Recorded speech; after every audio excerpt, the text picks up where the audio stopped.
कैसे हैं Rishikesh ji? All things well? नमस्कार। नमस्कार, कैसे हैं आप? कैसे? बढ़िया। अभी प्लान कर रहे हो? अब तो रिपोर्ट्स बहुत अच्छी आ गई हैं। रिपोर्ट तो अच्छा है लेकिन वाइफ की भी थोड़ा पीरियड प्रॉब्लम रहता है। वो तो कोई इशू नहीं है, वो तो एक बारी आप आसपास गायनिक से मिल रहे हो किसी? जी सर, ये मेरा खत्म होने के बाद गायनिक पहले गायनिक में डिपार्टमेंट दिखाए थे। वो बोल रहे कि मेरे टेस्ट करने के बाद मेरा प्रॉब्लम आया, बोले कि आपका पहले ठीक कराओ, उसके बाद उसका तो हो जाएगा, प्रॉब्लम नहीं हो जाएगा। अच्छा, अगर एक बारी आपके पास रिपोर्ट्स हैं आपकी वाइफ की तो एक बारी आप दिखा देना। अगर हमारे उसमें हुआ कि आयुर्वेद के थ्रू अगर कोई चीज़ प्रोसेस सेटल होती है तो हम वहाँ पर भी ट्राई कर सकते हैं, ऐसा कुछ नहीं है। उसका तो अभी रिपोर्ट कुछ नहीं है, गवर्नमेंट को रिपोर्ट है, मैं बाहर में हूँ। अच्छा। अरे अभी सर क्या होता है कि उसका तो कुछ प्रॉब्लम जो HST टेस्ट करने के लिए दिया था वो भी टेस्ट हो गया, कुछ प्रॉब्लम नहीं, उसमें भी कुछ प्रॉब्लम नहीं है। और दूसरा हार्मोन को चेक हो गया, कुछ तो प्रॉब्लम नहीं आ रहा है। और क्या होता है मेरे को मालूम है कि देखना पड़ेगा। मेंसेस टाइम पे? दिस मॉर्निंग नहीं सर, वही प्रॉब्लम हो। क्या लेट एंड डिलेड है या अर्ली है? नहीं सर, लेट, बहुत लेट हो रहा है। पहले ठीक है था, मेडिसिन जब से वो एलोपैथी मेडिसिन कंटिन्यू किया उसके बाद 4 महीने 5 महीने कभी भी बहुत लेट हो रहा है अभी। कोई PID VID का इशू तो नहीं आया था बीच में? नहीं, और कुछ इशू नहीं है। आप एक बार रिपोर्ट शेयर कर देना, चीज़ें जो भी होंगी हम आपके फेवर में प्लान करेंगे कि कैसे इसको सेटल किया जा सकता है। और अगर एक सिर्फ और सिर्फ नॉर्मल कंसल्टेशन ले लेना रादर देन उसको ट्रीटमेंट को चलाना, एक बार ही कंसल्टेशन ले लो, जो भी आपके पास रिपोर्ट्स हैं मत चलाओ उसको ट्रीटमेंट। अभी आप जो जहाँ चल रहा है चलने दो, बट आप एक बार कंसल्टेशन ले लो। मैं ये नहीं कह रहा, फ्री ऑफ कंसल्टेशन है, उसमें तो कोई चार्ज लगने नहीं है। ट्रीटमेंट को अभी आप चाहे ऑप्ट करना ना करना, इट्स योर चॉइस, ठीक है? मैं कह रहा हूँ ट्रीटमेंट को ऑप्ट करना या नहीं करना वो आपकी चॉइस रहेगी, बट एक कंसल्टेशन ले लो, सेकंड ओपिनियन ले लिया करो। बुरी बात नहीं होती, जितना ज़्यादा पूछोगे उतना ज़्यादा पता भी चलेगा चीज़ों के बारे में। ओके सर, अभी बोल रहा हूँ कि एक क्वेश्चन है मेरा, एक ही मतलब एक ही तो क्या कि लेबोरेटरी में चेक कर रहा हूँ या दूसरे लेबोरेटरी, दो अलग अलग लेबोरेटरी चेक करना जरूरी है? दूसरी लेबोरेटरी में तो जो लेबोरेटरी में सीमन एनालिसिस की ना, हाँ कर लो, कोई इशू थोड़ी ना। हाँ, सीमन एनालिसिस तो किसी और लैब में भी कर लो, क्या ही फ़र्क पड़ रहा है, हमें तो बस चीज़ों को फेवर में देखना है। नहीं सर, मैं सर 2 साल पहले मेरा वो था, मतलब वो चेक किया था पहले, क्योंकि जो टाइम में मैं लैट्रिन जा रहा था वो टाइम में थोड़ा थोड़ा सीमन गिरा था। उसको देखा के हॉस्पिटल में चेक किया तो वो टाइम में था 5 मिलियन पर ml था। फिर इसको मैं इग्नोर कर दिया, ऐसे हो गया इग्नोर कर दिया। लेकिन उसके बाद शादी होने के बाद ऐसे प्रॉब्लम आया। प्रॉब्लम आने के बाद एलोपैथी मेडिसिन भी 2 महीना 3 महीना खाया, कुछ इम्प्रूव नहीं। उसके बाद बोला कि थोड़ा दोनों के लिए बोलेंगे, दोनों के लिए बोलने के बाद वो आपका वीडियो भी देखा, वीडियो देखा। उसके बाद मैं सोचा कि ट्राई करने के लिए ट्राई कर लिया। ट्राई करने का फ़ोन किया और उसके बाद तो मेडिसिन 4-5-6 महीना हो गया सर। तो अब तो रिपोर्ट्स हमारी अच्छी आ रही हैं। जी सर, पहले 0.5 था, अभी मेडिसिन खाने से पहले 0.5 था। उसके बाद मेडिसिन खाने के 1.5 महीने के बाद 25 मिलियन पर ml हो गया। फिर नेक्स्ट 30 डेज के बाद, 47 नहीं, नेक्स्ट 30 डेज के बाद, 30 डेज के बाद फिर चेक किया तो 40 मिलियन पर ml था। अभी फिर लास्ट टाइम फिर चेक किया तो 60 मिलियन पर ml है। अब तो हमारी रिपोर्ट्स नॉर्मल हैं, ऐसा कोई दिक्कत की बात नहीं है।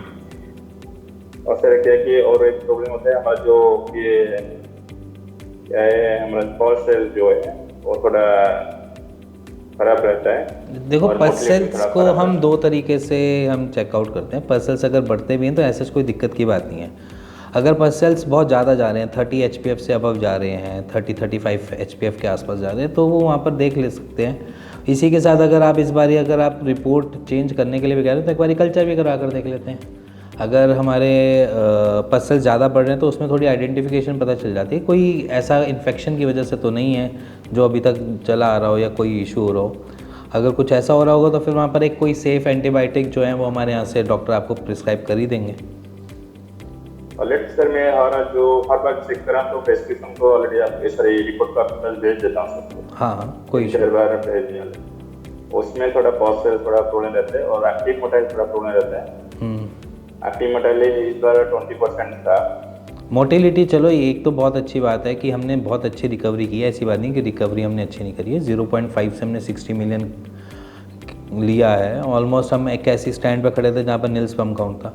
मोटिलिटी देखो ऑन एन एवरेज थोड़ा टाइम लेती है, वो कुछ भी हो जाए, क्योंकि हमारी स्पर्मेटोजेनेसिस ही 3 महीने की तो हमारी स्पर्मेटोजेनेसिस हो गई, तो उसकी पूरी साइकिल को रोटेट होने के लिए टाइम लगता है और कुछ नहीं है।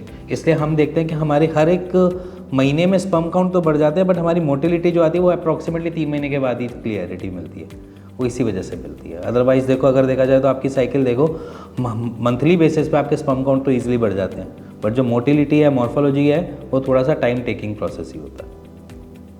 जी सर, और कुछ नहीं कि मेडिसिन कंटिन्यू करना पड़ेगा क्या? अभी थोड़ा टाइम कंटिन्यू कर लेते हैं, जब मोटिलिटी मॉर्फोलॉजी के लिए थोड़ा बेटर हो जाए, तो जहाँ तक है हम we are in better condition, और फिर उसके बाद हम छोड़ देंगे, ऐसा कुछ नहीं है। बट आज की डेट में भी अगर हम बोलें कि कंसीव करने का चांस है, तो अब पूरे चांसेस हैं, ऐसी बात नहीं है कि चांसेस नहीं है, ठीक है। बट यहाँ पर वाइफ की अगर थोड़ी बहुत डिस्टर्बेंस आ रहे हैं कुछ भी रिपोर्ट्स में, उसको भी एक बारी इवैल्यूएट कर सकते हैं, एक बारी ओपिनियन ले लो हमारे यहाँ से।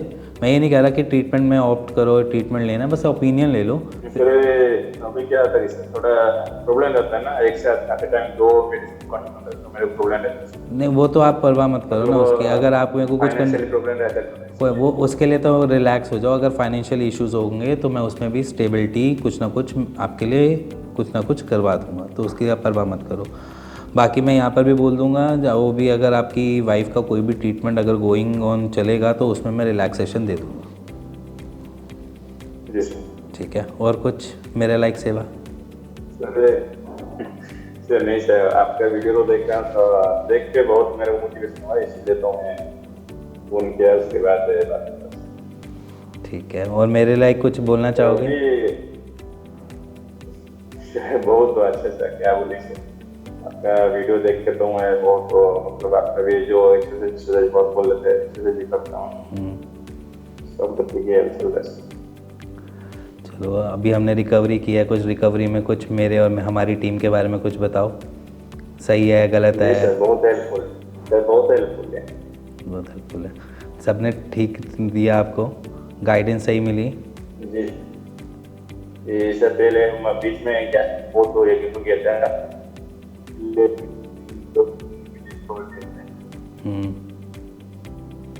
4-5 दिन के लिए मेडिसिन हुआ था। अच्छा, उसके बाद ठीक ठाक होने के बाद फिर मेडिसिन डॉक्टर मतलब कंसल्टेंट पूछ के। चलो बढ़िया। अब तो रिकवरी के बारे में कुछ बताना चाहोगे अपनी? रिकवरी तो बहुत अच्छा हो रहा है, क्योंकि एक महीने को बहुत अच्छा हो रहा है, मतलब 20 मिलियन 25 मिलियन इंक्रीज हो रहा है, तो बहुत अच्छा रहा है। 3-4 महीने के अंदर 60 मिलियन पर बहुत अच्छा रहता है। चलो ग्रेट है, बस थोड़ा सा टाइम हो रहा है सर, उसके बाद चीज़ें हमारे फेवर में ही हैं पूरी। बट ये है कि थोड़ी वाइफ स्टेबल उसमें आ जाए, मेंसेस उनके टाइम टू टाइमली आ जाए, तो चीज़ें हमारे फेवर में ही चलेंगी, ठीक है। और एक बार हम वो भी देख लेते हैं कि ओपिनियन लेने में क्या है क्या नहीं, देख लेते हैं। अगर हमारी साइड से अगर कुछ बनेगा तो हम ज़रूर करेंगे, डेफिनेटली करेंगे, और फ्री ऑफ कॉस्ट करूँगा मैं आपकी वाइफ का। बट आप उनको ये मत बताना फ्री ऑफ कॉस्ट है, ठीक है। 100-200 रुपीज़ ले लेंगे आपसे हम, ठीक है। Thank you. थैंक यू, नमस्ते।